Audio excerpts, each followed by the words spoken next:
Broadcasting live from the escape tunnel on the plain of Ravnica, this is Tap Tap Concede. Welcome, everybody, to Tap Tap Concede. My name is Graham, and joining me is Cameron and Wheeler. And we're going to be doing a round of Scryfall Roulette, which will be fun. But before we do that, I want to remind you all, this part's also fun, for varying degrees of fun. This show is brought to you by Card Kingdom. Check out cardkingdom.com/LRR. They're a great bunch of folks. They just did a sale this past weekend that we would have told you about on Friday, which is when we're recording it now. So it's funny because we were talking about temporal nonsense before we started. At time of recording, we haven't told you about it yet. Also, it's Bandcamp Friday. Oh, sweet. Wow, Yeah, this is also useless information for you listening. I woke up with 400 emails. Mm-hmm. Let me know what I should eat for lunch today. All right. If you buy your cards from Card Kingdom, which you should, and you ask them, or you tell them, Loading Ready Run sent me button, please, they'll give you a little one-inch button, which, someone told me what it said. I think it was Life, Laughter, Land Drops. That sounds like what I was also told. Yes. Cool. So I think that's the current button. So do that. Also, this show and everything that we do is brought to you by you and your kind support of our Patreon at patreon.com/loadingreadyrun. Tomorrow, the Murders at Karlov Manor, tomorrow, the day that this goes up, Murders at Karlov Manor comes to Arena, and we're celebrating that by having another Fam Jam. It's back. We haven't had one in this moon base yet. So the Loading Ready Run Fam Jam, slightly different lineup. You'll see Corey's joining us this time. And that's going to be all day long on Tuesday, February 6th. We're just going to be in and out of the moon base here, just grinding drafts and sealeds and stuff on Arena, because there was no streamer event this time, so we figured, well, then we'll do it on the day it shows up on Arena, and hopefully the app will work. Yeah. I'll see you Tuesday in the bronze brackets. Whee! Oh, that's a good point. When does the season cycle? It just did. It just did? Mm-hmm. Oh, okay. I guess that's good. That's good. Yeah. Yeah, because I had actually made it to Diamond last season, which is rare, usually because I just don't have time to play. But I don't want to be doing the Fam Jam in Diamond.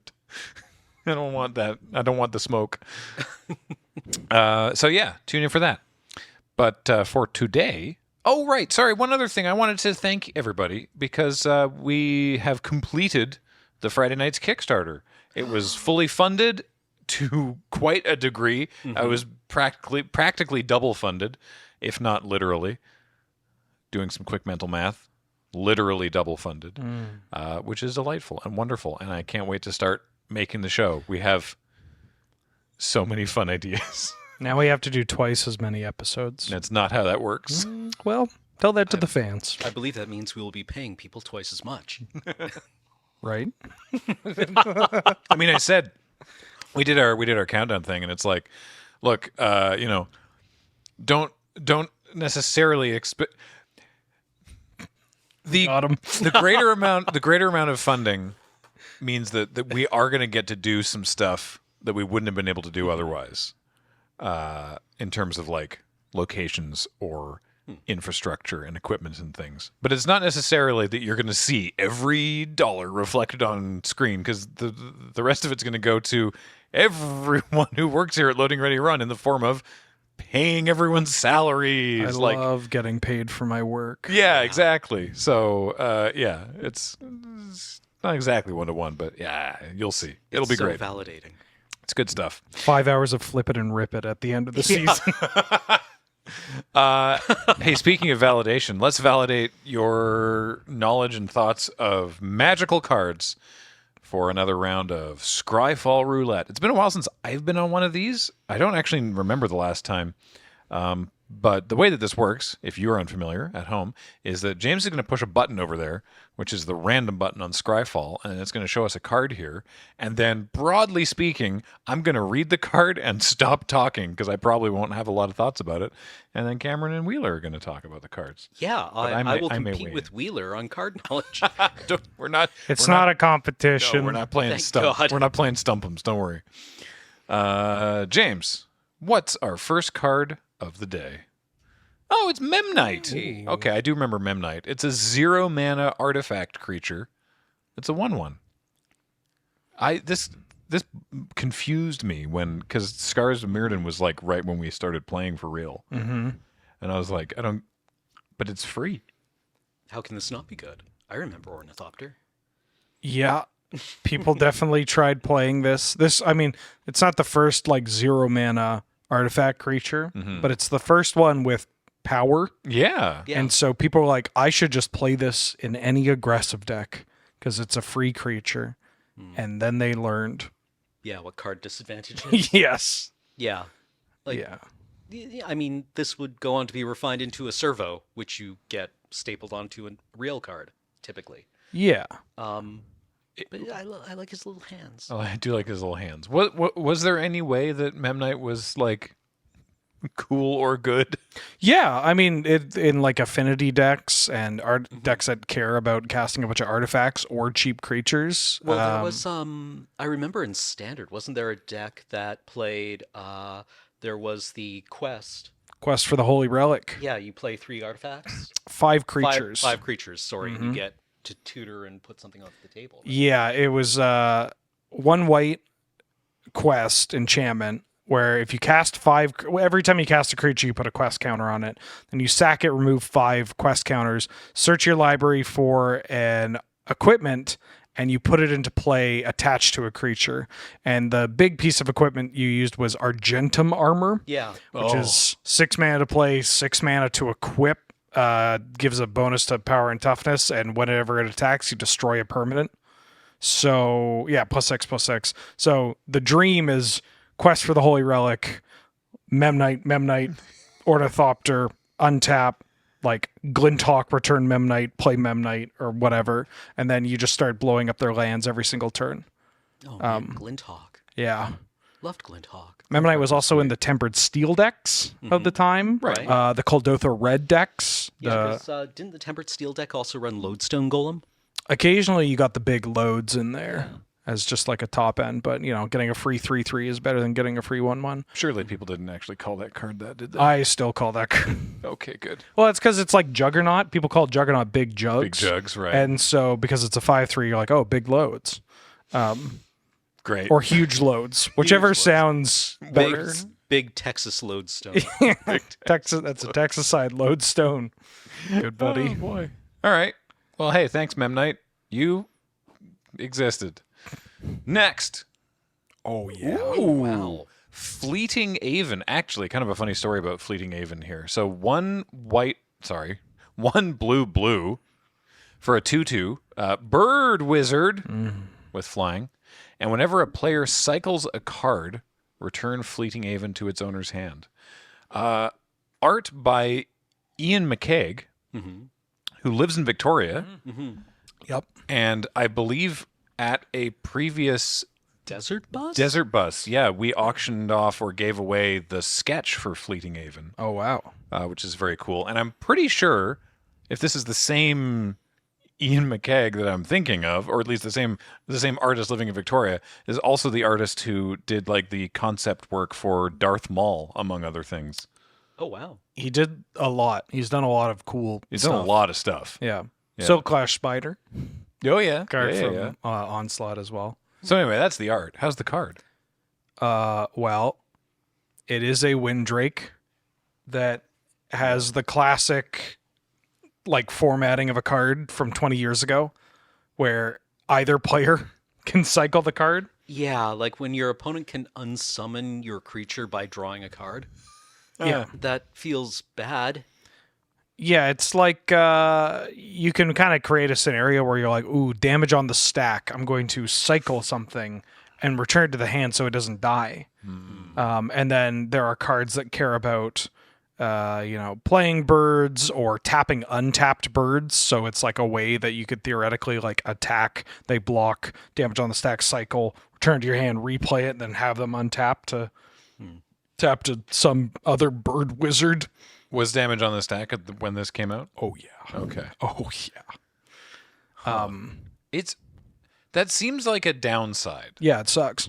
So why is it harder to cast than a Windrake? It's 1 blue instead of 2 and a blue. I presume because it has more words on it, Grant.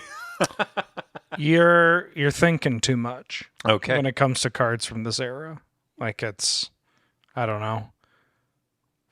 Maybe they don't want you to play this in like a deck where there are too many different colored pips if you're like playing a bunch of cyclers or splashing for cycler or splashing for other stuff, but there are a bunch of reasons that they could maybe think are correct to cost this, and at the time maybe that was right.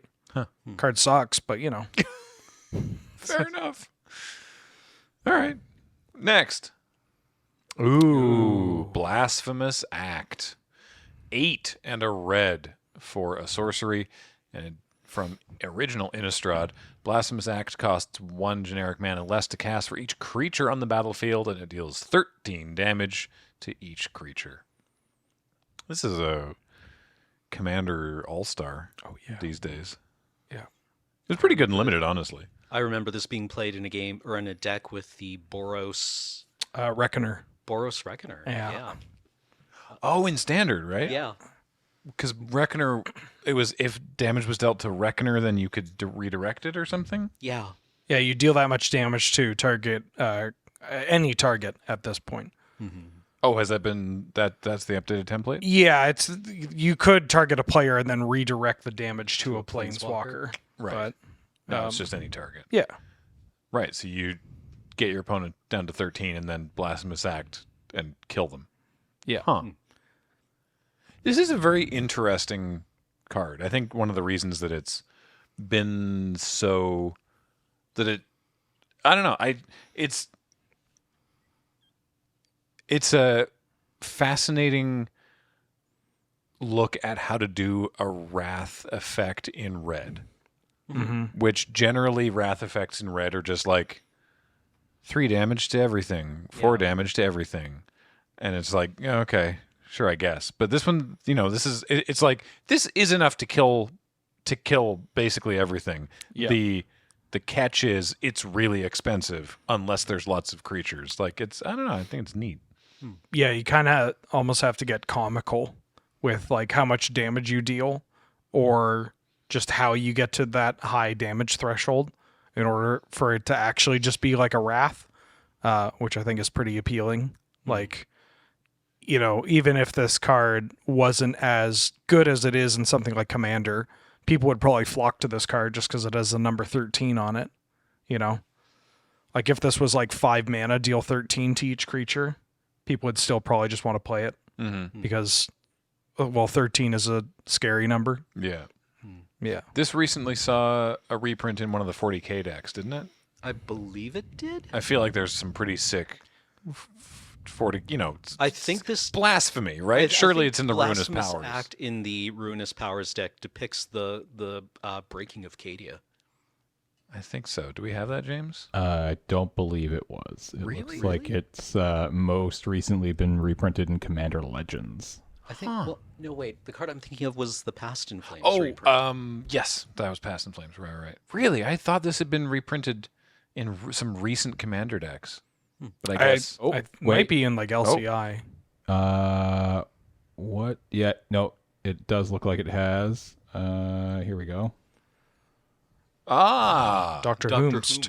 Oh, interesting. Oh, it was also. I like okay. that we both went for some, Scryfall is being kind of frustrating right now. It was also reprinted in there.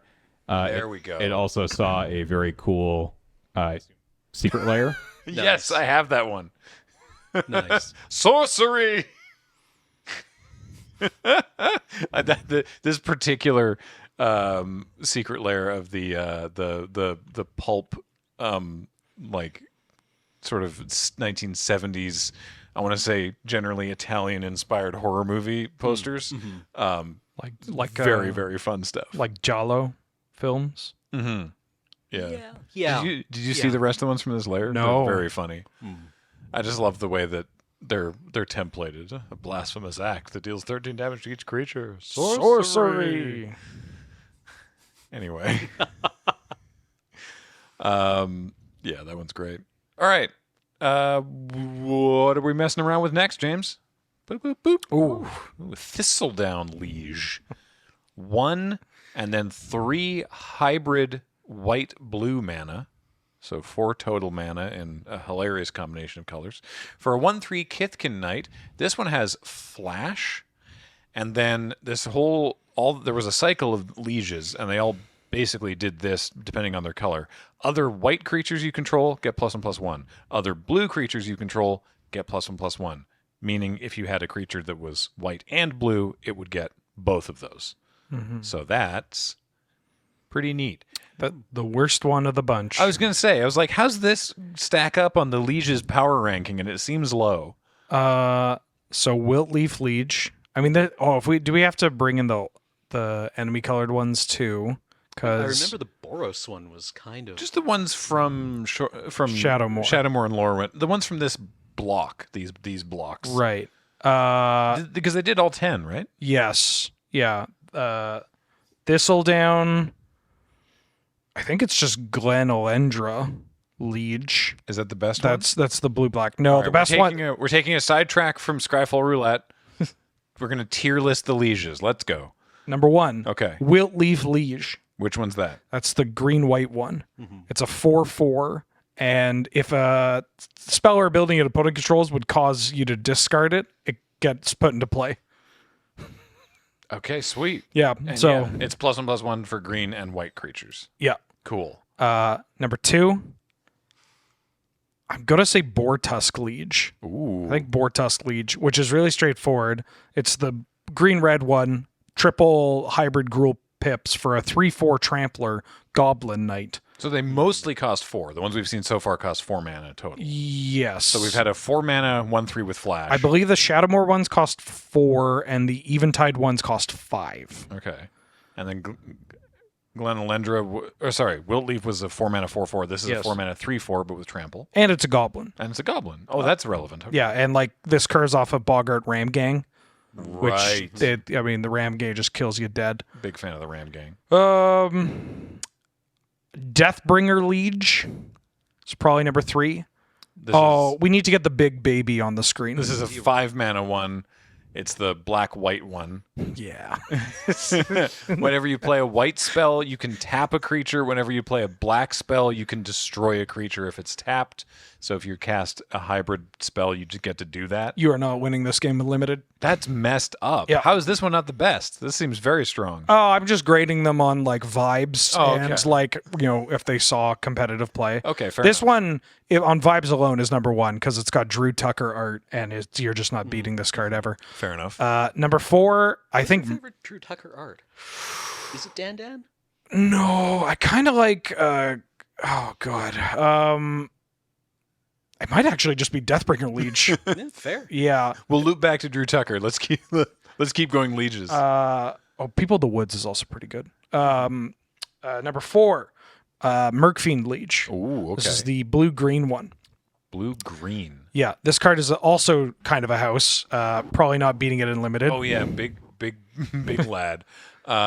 Untap all green and or blue creatures you control during each other player's untap step. And it's just a 4/4. So, just it makes combat and attacking and blocking. And then in Commander, this is I was like gonna say this seems great in Commander. Yeah. Get some mana dorks. You get lots of extra mana. it's not quite Seedborn Muse, but it gets the job done and is absurd with like opposition and stuff for cubes. Gross.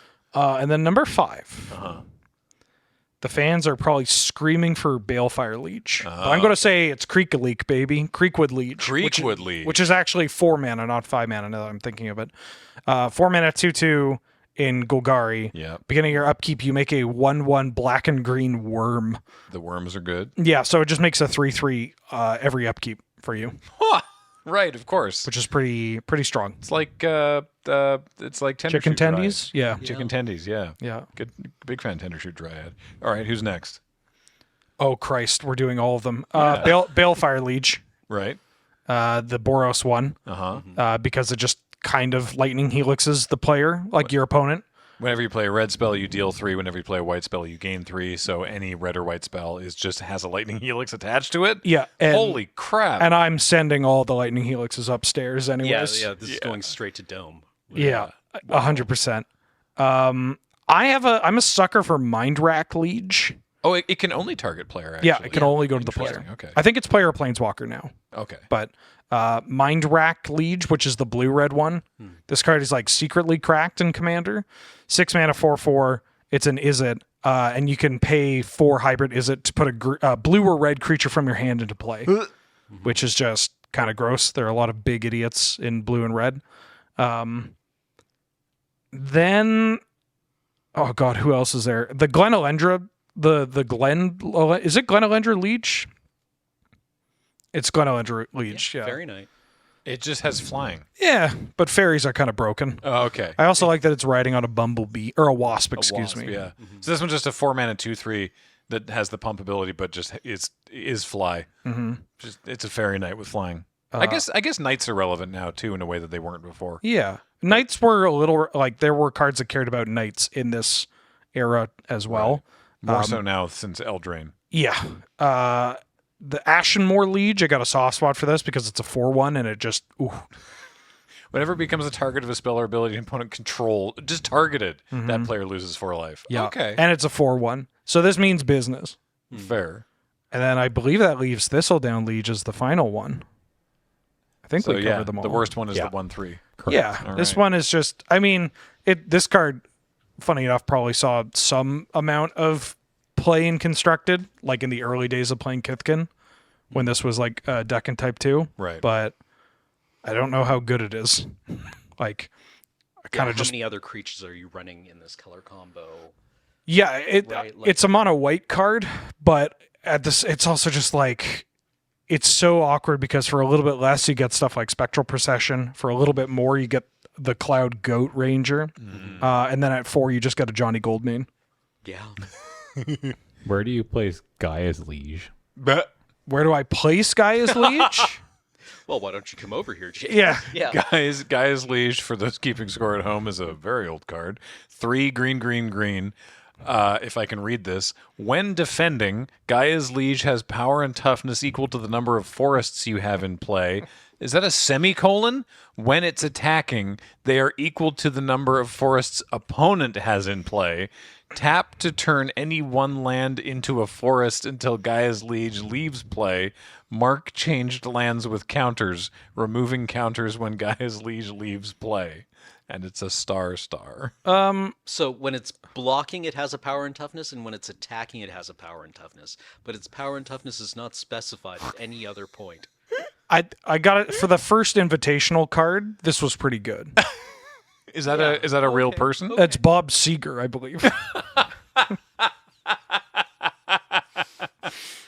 I wasn't expecting All right. Bob Seeger. Would you like the Oracle text? Please. As long as Gaia's Liege isn't attacking, its power and toughness are equal to the number of forests you control. Okay. As long as Gaia Liege is attacking, its power and toughness are equal to the number of forests defending player controls.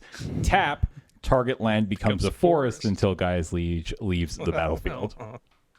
How many other lieges are there in Magic, James? There's Liege of the Tangle. We've got there's Liege of the Axe. Yeah. Oh, Liege of the this Axe. love this one. 3 and but look at this Christopher Moeller art. It's very comic book. Yeah. 3 and a white for a 2/3 soldier with vigilance and morph, and it's got the turn up cost is 1 and a white, and when it's turn face up, untap it. Okay. You've got Liege of the Hollows. Yep. Make a bunch of squirrels.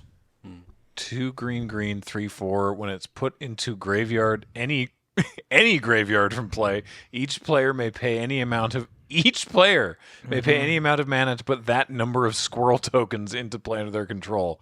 1/1 squirrels. That's a weird one. We got Liege of the Pit. Pit. Oh yeah. Right. 5 black for a 7/7 flying trample demon. At the beginning of your upkeep, sacrifice a creature other than Liege of the Pit. If you can't, it deals 7 damage to you, and you can morph it, and you can turn it up for 4 black. This card rules. You mentioned of the Tangle. Oh, I remember Liege of the Tangle, yeah. 6 green, green for an 8/8 with trample. Whenever it deals combat damage to a player, you can choose any number of lands you control, put an awakening counter on each of them. Each of them becomes an 8/8 green elemental creature for as long as they have an awakening counter on them. They're still lands. Gaia's Liege looking at Liege of the Tangle being like, Hey. All right, Right. there's one more card in all of Magic that has the word liege on it. Which color is it? It is in white. And it's not like a Chroma's Legionnaire. I'm Nope. assuming it's going to be like something, liege of. It is plural. Liege of... Lieges. You mean possessive? I'm sorry. It's from Exodus too, if that helps. Oh, Oath of Lieges. Yeah, there you go. Yeah. Ew, what? Oh, oh no, it is. It is. Yeah. It is plural. Huh. 1 and a white for an enchantment. During each player's upkeep, if that player controls fewer lands than target opponent, that player may search their library for a basic land and put it into play. The player shuffles their library afterwards. This is kind of So a... like, kind of like Tithe? Yeah. Yeah. One of the... I mean, it's a pretty good member of the Liege cycle. It's not the best, certainly. I'd give that to Oath of Druids, or for the Oath cycle. I was going to say the Oath cycle. Yeah. Was this a cycle? Yes. Oath I've of only ever heard of Oath of Druids. Lieges, Mages, Ghouls, Druids, and... Lieges, Scholars, Ghouls, Druids, Mages. This one's weird. Yeah. This is kind of a good spin-off to what this show is that we pick a word and then we just look at every card in Magic that has that word. We've gone from lieges into oaths. It's great. There's a lot of oaths. Yes. I submit the first word should be skeleton. Skeleton. All right, let's roll the Scryfall dice again for another rando, James. Crystal Rod. Yeah. Oh, One- stinky. 1 mana for a poly artifact, as they were known at the time, and for 1 mana, any blue spell cast by any player gives you 1 life. This gives me life, I tell you Yeah. what. This crystal. You're telling me this crystal rod is poly, and gives you life. What? This was a very early rules change. Can you explain poly and mono artifacts? With or without making jokes. Oh, go for it. How do you know an artifact is poly? How? It'll tell you. Okay. So poly artifacts mean that you can use it any amount of times, basically. Yeah. As long as there's and this has a requirement. Yeah. But And mono artifacts, you had to tap them? yes, and then continuous artifacts would have abilities like Howling Mine, Howling Mine's a mono artifact. Crap. Ivory Tower. Yes, yeah, thank you. I think Ivory Tower is one of them. Did it say continuous on it, or did it just say artifact? I think some of them say continuous artifacts. Now, I've been playing a lot of Chandalar, and so I've been running into a lot of these cards. And for whatever reason, the version of Chandalar I have, it changes the artwork of every of the cards, like anytime they change zones or get recast or whatever. Why? So I don't know. Oh, yeah, so this says continuous artifact. Continuous artifact. But some versions of Ivory Tower that are cast against me do not say continuous artifact. Yeah. Huh. Huh. Okay, so in the case of Crystal Rod, the poly artifact just means you can activate this as many times as you can pay for it. Yeah. Okay. And it's just, I assume that the Oracle text is just anytime a player casts a blue spell, you can pay 1 and gain 1 life. That I don't. Again, not Scryfall. Chandalar has ruined my brain.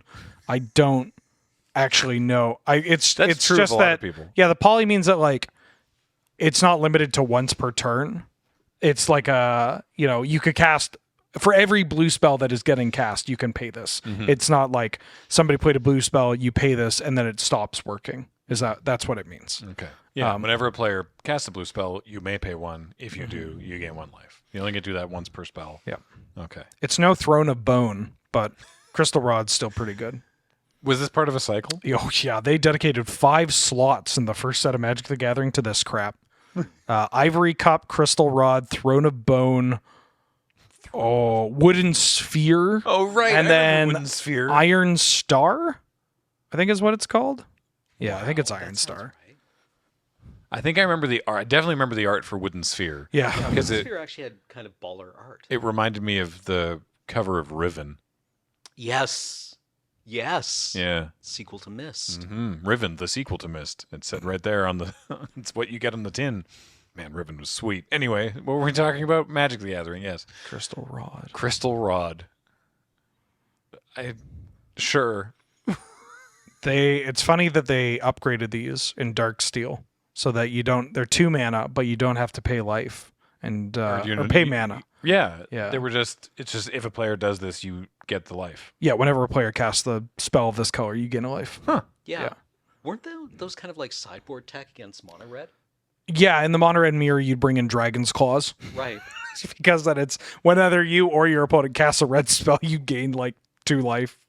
You just stack up all these claws. It's great. That's very funny. And then Prism Ring. How much do you want to talk about this type of card? Because there's a lot of them. Oh. Prism Ring saw some play, which is Prism Ring. It's Crystal Rod and Friends, but you choose the color as it comes into play. Oh, okay. And then whenever you cast a spell of that, you gain 1 life. And it saw play in the mono blue Rise of the Tides kind of control combo deck that saw play in that.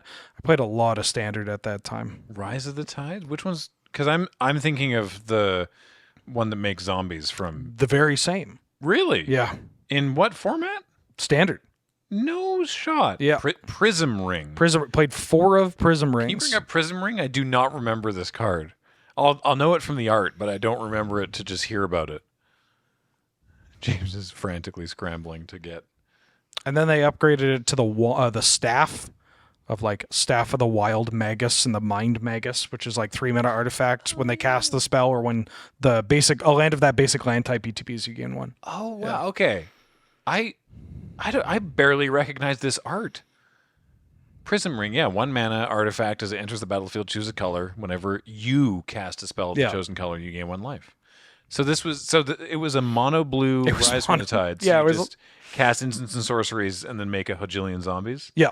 Yeah, and you just gain a bunch of life from stacking up Prism Rings because all your cards just replace themselves. Huh. Amazing. All right, cool. Next, Scryfall Roulette. Ooh. Ebon Dragon from Portal. I don't know if it was printed in other places, but this one's from Portal. 5 black for a 5/4 flying dragon. So 7 mana for a 5/4. When it comes into play from your hand, you may force your opponent to choose and discard a card from their hand. I love that. I love that wording. You may force your opponent to choose and discard a card. Okay, so it's when it enters the battlefield, if you cast it, your opponent discards a card. Yeah. Target opponent, I assume. Yeah. Or maybe it's all opponents. Maybe it's even better.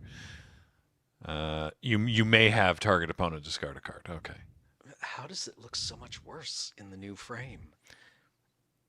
Something about the saturation on this the newer like, print. I So was this just is thinking, from the Vault Dragons. Oh, okay. So Yeah. it's foil. because I was thinking in the original printing that the lighting was quite good. Mm-hmm. Yeah, it's art by Donato Giancola. It's very cool looking. The I goat. guess this trades with Shivan Dragon? Yeah, is this actually good? No. I mean, as far as Portal Limited goes, Yeah. like Yeah. maybe, Yeah. but nobody's played, or very few people play or have played Portal Limited for a reason. Look, you just open with 4 Dark Rituals and Ebon Dragon. You're speaking my language, though. Portal Limited? Yeah, now I want to try it. All right. Let's see what we could do. What I don't, just send us a sealed box of Portal. what I will never understand, and I get the things like making the rules text bolder so it's more legible. I guess I understand the knife and the shield to be like the first number is power and the second number is toughness. Yeah. And, you'll just sort of, but the fact that they changed basic terminology, the cards talk about blocking as intercepting, and it's only called that in Portal. Was among the baffling decisions of Portal. James, can we get Jungle Lion on the screen, please? The king of the jungle and the king of not intercepting. Jungle lion can't intercept. God, I love jungle lion so much. As opposed to Savannah lions, which is the same in white. This is just a single green for a 2/1, Yep. but it can't intercept. Yeah. Luckily, it can block. No, it can't. Are you but- two familiar with thirsty lion? No. James, can I get Matenda lion on screen, please? Is this the one drinking? Like drinking Well, from like a pool or a pond or It's something? the one that it need if you give it water, Uh-huh. then it comes MTENDA. Oh, it's MT? MTENDA All right. lion. Matenda? Matenda lion. Tips lion. Oh. If Matenda lion attacks, defending player may pay blue to have it deal no damage this turn. Thirsty lion. You just feed it. Yeah. I thought I choose to interpret this as the lion comes at you and you have a spray bottle and you're like, no, Hey. no, and the lion's like, "Rawr," Right. goes but away. Yeah, you just tap an island and be like, go away. Yeah. That's really funny. All right. Well, we're talking about Ebon Dragon. Next card. Let's go. Whoa, Oh, speaking yeah. of dragons, it's Absolutely unstoppable. It's Bladewing the Risen. 3 black, black, red, red for a 4/4. That's very expensive for a 4/4. What else does it do? Great news. It's got flying. When it comes into play, you can return a dragon card from your graveyard to the battlefield. And for black and red, it's got all dragons get +1/+1 until end of turn. God, I love this card. It's one of the first cards I opened in booster packs. Oh, yeah. Cool. Yeah. I mean, I could see how that would leave an impression. Oh yeah. So big. My Also, buddy. like... Sorry, go ahead. Oh, just an anecdote of my buddy. We had this is Rorik's Bladewing, Yeah. the part of the Titan cycle. I think is what they were originally kind of called. Obviously, a little confusing nowadays with actual Titans, Right. or the gladiatorial cycle from Onslaught. Right.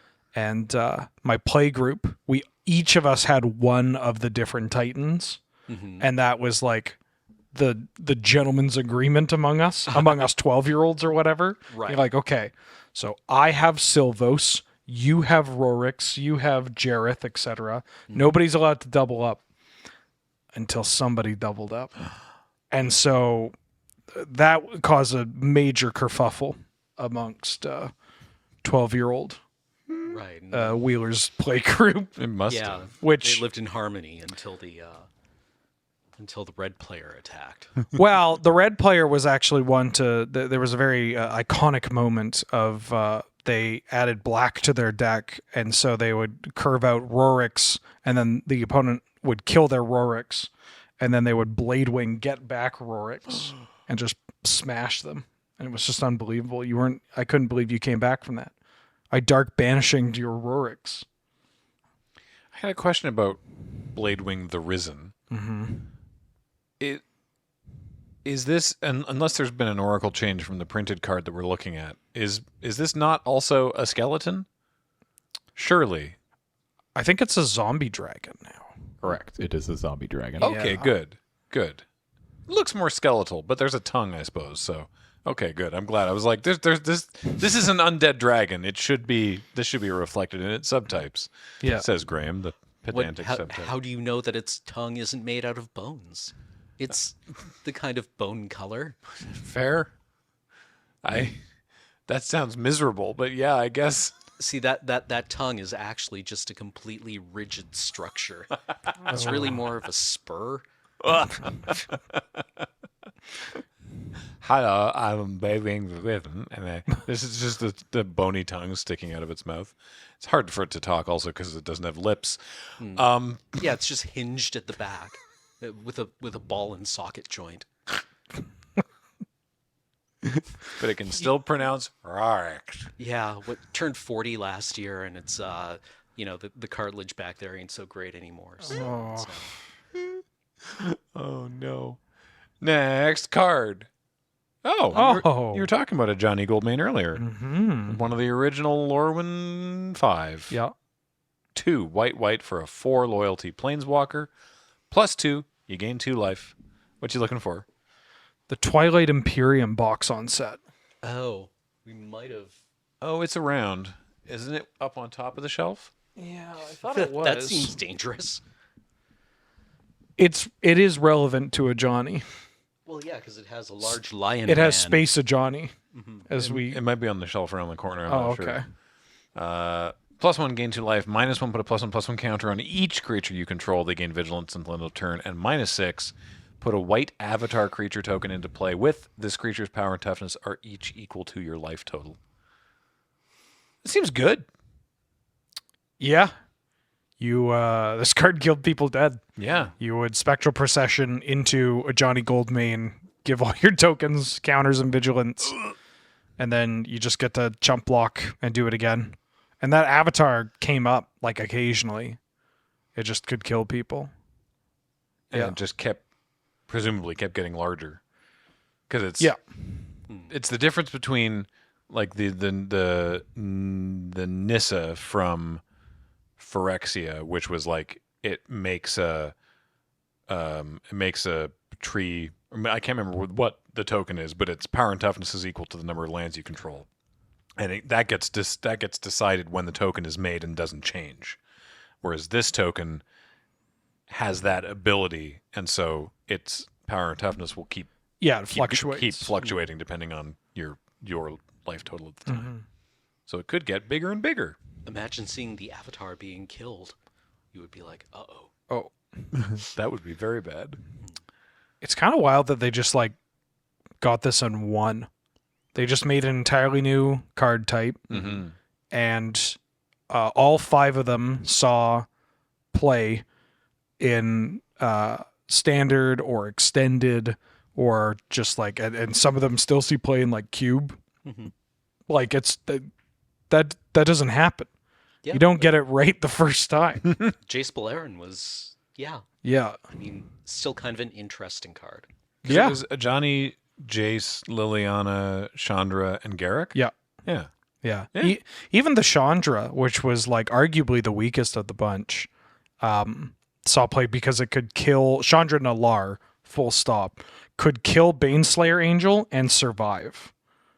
Like she I think she was 6 loyalty starting, and then had -X, deals X damage to target creature. Oh, okay. So she could hit the table, kill their Baneslayer, and you just have this Planeswalker ticking up to ping them. Yeah.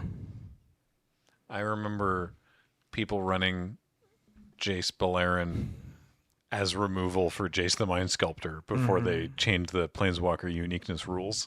Yeah. I mean, I think at that point, if you resolve a 3 mana spell against a resolved Jace the Mind Sculptor, that already feels like That's already a success. Yeah. Yeah. All right, we have time for a few more. Let's roll another one. Ooh, Revel of the Fallen God. You know it's going to be good when it's a 7 mana sorcery in red green. 3 red green sorcery. Put 4 2/2 red and green satyr creature tokens with haste onto the battlefield. Well, yeah. by you know it's going to be good. By the way, I should clarify that either means it's going to win you the game immediately, or it will be tremendously underwhelming. This, I think, is the latter. Yeah. It was good in limited. I do remember good in limited. It you shouldn't have played this in limited. If you did and could resolve it, generally speaking, 4 2/2s as a surprise was going to do you pretty well in that game. But this card's not great. Is No, it sucks. Yeah. They printed the kind of this card at common in as Imperial Oath in Neo. Oh, Imperial Oath is really good. Yeah. But those creatures, they didn't have haste, but they do have vigilance, and you get to scry. Yeah. And it's a single colored pip of mana. That's true. It's 5 and a white. 5 and a white. Yeah. Yeah. It's 3 samurai? yeah. Yeah. Yeah. Imperial Oath was a very high pick in this format. Well, it wasn't actually, but it was You didn't hate seeing it at the top of your curve. It Yeah, no. ended up being a card that you like. There were decks run that you 3 of could them. draft. Yeah, that you were like, I'm not going to really highly pick some of these until like later in the season when everybody was like on the up and up. And you're like, oh well, I want a couple Imperials up top, and like I could probably wheel one, or I don't need to pick one early in my packs because it's a common, so it's probably going to get opened in pack 3 or whatever. Yeah. Rifle of the Fallen God was a rare. Yeah, that card's that whole set kind of stunk. Those two Yeah, sets, Journey into Nyx and Born of the Gods. Oh, just Yeah. I recall the time, because Theros was so fun and so well received, and then the follow-up sets of the block were just like, they didn't land it in those ones. Yeah. Oh well. Next. Ooh, Mazarek Crowl Death Priest. Huh. 3 black green for a 2/2 legendary creature insect shaman with flying. Whenever a player sacrifices another permanent, put a +1/+1 counter on each creature you control. This is anti-treasure tech. yeah. I mean, and clue and food and all that, but I'm talking for Commander. This was from Commander 2015. In Commander, this is just like, treasure is the most prevalent and problematic of the generally appearing artifact tokens. Unless I'm Is this the same Commander release that had Mizzix? No, that because the Golgari Commander with experience was Marin. was Mirren. So is this the alt Commander in that? I was gonna say, was Mazarek in the Marin deck? I believe so. 2015, so Yeah. that launched 2014. That sounds about right. I think so. Yeah. This card's pretty cool. Yeah. Yeah. It gets really big really quickly. Kills people dead. It's a 5-mana 2/2, but it's also Commander. Commander players would rather chop off their arm than play Lightning Bolt. I can't remember what the conversation was, but it was something. I had a conversation with someone some years ago about like how silly it is to run 1-for-1 removal in Commander. Oh, And it's cut the bolts and cut the counters and cut the hand attacks. But it's thank you, Mr. Lauder, when the combo's on the stack. Well, the combo's on the stack, my boy. The combo's on the stack. Yeah, I hate playing 1-for-1 pieces of 1-for-1 pieces of efficient removal, and then. Sorry, 1 second. I'm trying to figure out how I want to phrase this to roast this person you talked to 6 years ago or whatever. Yeah. Cheap, efficient 1-for-1 removal is quite good when you are a format where you have a constant source of card advantage and 40 life. yeah, Yeah. another. Oh, yeah. Baby. Blightning. 1 black-red for a sorcery. It deals 3 damage to a player, and that player discards 2 cards. Every time. While the smell of burning flesh is common in Grixis, the odor of smoldering brain matter is a rare treat. First of all, remind me not to go to Grixis. Certainly not on barbecue night. Secondly, smoldering brain is a Yeah, well, it's so fatty. It would just like yeah. It'd crisp up real nice, I guess. I guess, yeah. It's like crackling. Yeah. You just pump it onto your popcorn. Oh, So is it Bloodbraid Elf into Blightning? What's your preferred thing to cascade into this? every time. Yeah. Is you blightning them and then you bloodbraid into the blightning, and then it's just over. Is that how this deck was set up? Like, because this was a standard deck, the Cascade. deck. Yeah. Well, yeah, because it was turn 1 lightning bolt dome, right? I remember John Rickard telling me that like he knew this standard format wasn't for him, where his opponent was just like mountain lightning bolt you, and then went on to win the game. Yeah. That's because John was a deck where if you ran hot, it didn't matter how poorly you played. It's just like, yeah, sometimes. What else was in this deck? Like, I could probably tell you the entire list off by heart. Played against this so goddamn much. Yeah, because the 5 mana cascade was the leech. No, not the leech. The leech was the 2-drop. Yeah. Bituminous Blast was the Bit 5. blast. Bit Yeah. blast. so would you go? You could chain cascades together, right? Yes. Okay, so it was Bituminous Blast, which was 5 mana in red black as well. Yep. And what did it do? 4 damage to a creature. Cascade. And then you cascade from Bit Blast into the Bloodbraid Elf into the Lightning is what you're hoping to do. Yeah, the meme line is like turn 1 Savage lands, and then your mana is perfect for the rest of the game somehow. And then it's like Putrid Leech into Blightning, into Bloodbraid Blightning, into Bit Blast, Bloodbraid Blightning. And then if they're somehow still alive, you play a Broodmate Dragon. And then they're not. This was my first memory of you. I was sitting in Wige one night, and I just heard, and then he cascaded Every time!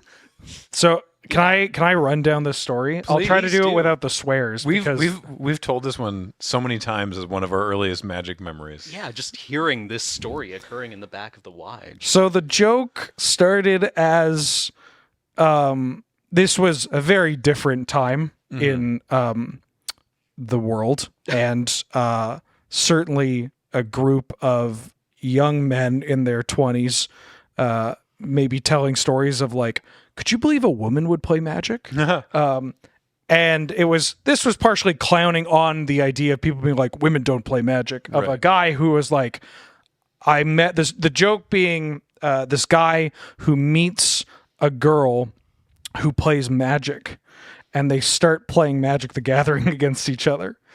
And it's like, this is the woman of my dreams. The only problem is she plays Jund. And she constantly has Blightning into Bloodbraid into Blightning. And it's just and I don't know why he was Scottish, but it was every time she goes Blightning into Bloodbraid into Blightning. And that was it. It's just the like, hey, would you date you meet the girl of your dreams and she plays Magic against you, but she's always on Jund. Do you stay together? It's just it's the 10 years ago version of the like, she's a 10, but exactly. She plays Jund and is constantly going Bit Blast, Bloodbraid, Blightning. Into Blightning. Yeah, and somehow that overhearing that has mutated into, and then he cascaded into Urasawa's jet. Yeah, and it just became a meme among the group of actually the same group of players with Rorik's Bladewing and friends. Or most of the haunt. It just basically anytime someone did like spell into the exact same spell, or just like a cascade into the best spell or whatever, it just became the meme of every time. It's a lot harder to do because there's so much swearing involved. And it's very loud. You got to be very loud and Scottish. You'd be real angry about it. Yeah.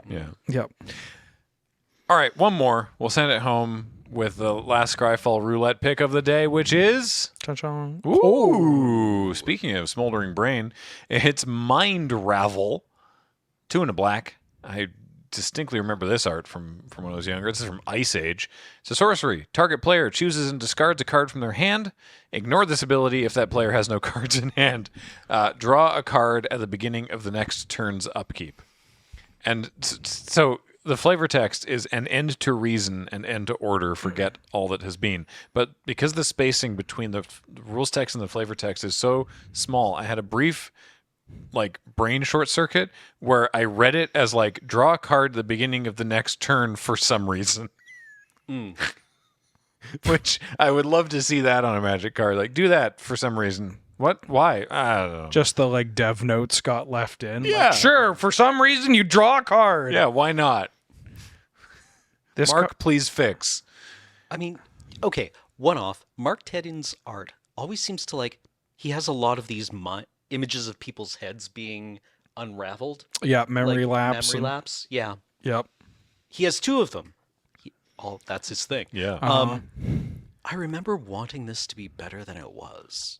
It's to the art. What gets this for me is the hand I assume that's a gloved hand coming in from the side, because it has to me, it's the person whose hand that is going, oh no, like they were just trying to do something. This doesn't look the way that the way the hand is drawn does not look like they are casting a spell that is unraveling this brain person. No. It much more looks like they're going, oh crap.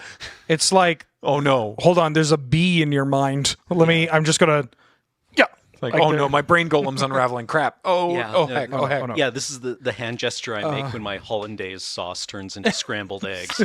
Right? You're just like, oh no!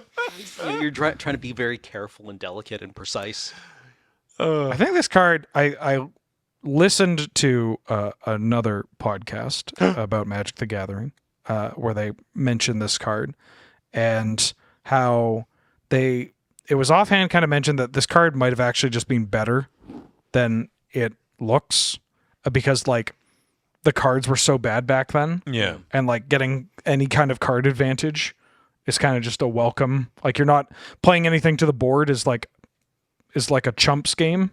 So it's Right. 3 mana sorcery, they discard a card, and then at the beginning of their turn, you draw a card. Yeah. So it's card neutral.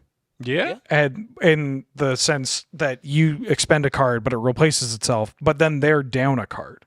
So I guess it's card advantage. Right. Yeah, Yeah. like, I mean, what are they going to do?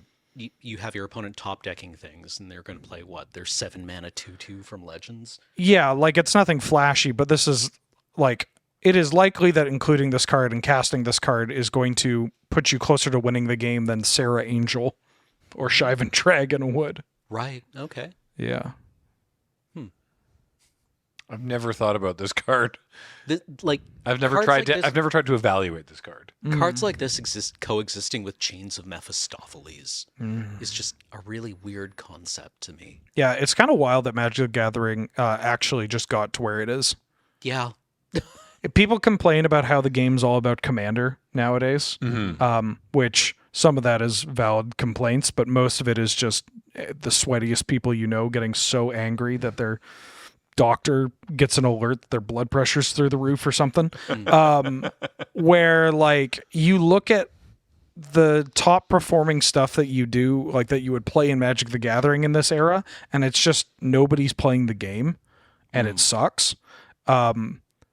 And it was like pushed and became so successful off the back of people just playing whatever crap they had lying around and playing casually in kitchen table, or being like, what kind of deck do you have? I have a black deck. Right. It's like, cool. Yeah. It's kind of amazing that this game actually took off to what it is now when it's just such shit, dude. Yeah. Like it's like Ice Age is just so terrible. Yeah. Yeah. That was Like, when I started getting Magic. I know that's great, right? I mean, I was playing at Fallen Empires. Yeah. yeah. Like, Ication Knights or Order of Lightbur. Sorry. Order of Yeah. Viper Suite. Yeah. Yeah. But yeah, going up against Order of the Ebon Hand and him to Turak. That was a yeah. sucker's game. Yeah, exactly. Yeah. Like him versus Mind Ravel. I don't know. Do you run both? I'd play both. You play both. Yeah. Yeah. Sweet. Well, hey, that's going to do it for Scryfall Roulette and for Tap Tap Concede this week. That's been a blast. Thanks, everybody, for joining us. A reminder, of course, the show is brought to you by Card Kingdom. Well, you. Oh. Okay, it's brought to you by you. They pointed, so we're going to do that one first. Patreon.com/loadingreadyrun. We really appreciate it. Also, brought to you by Card Kingdom. CardKingdom.com/LRR. Get that on there. That gets our code on there, which tells them that we sent you, and we do that because we think they're great. Ask for a button. They'll send you a fun little button. Why not? Tune in for the Fam Jam tomorrow. Yes. At time of air. And yeah, there's a like and share and subscribe and all that fun stuff. And tell your friends. Why not? Hey, I've been Graham, joined by Cameron and Wheeler. Oh. James has been here on Tech. Heather gets these online. Thank you all so much for watching and listening, and we'll talk to you next time. Bye, everybody.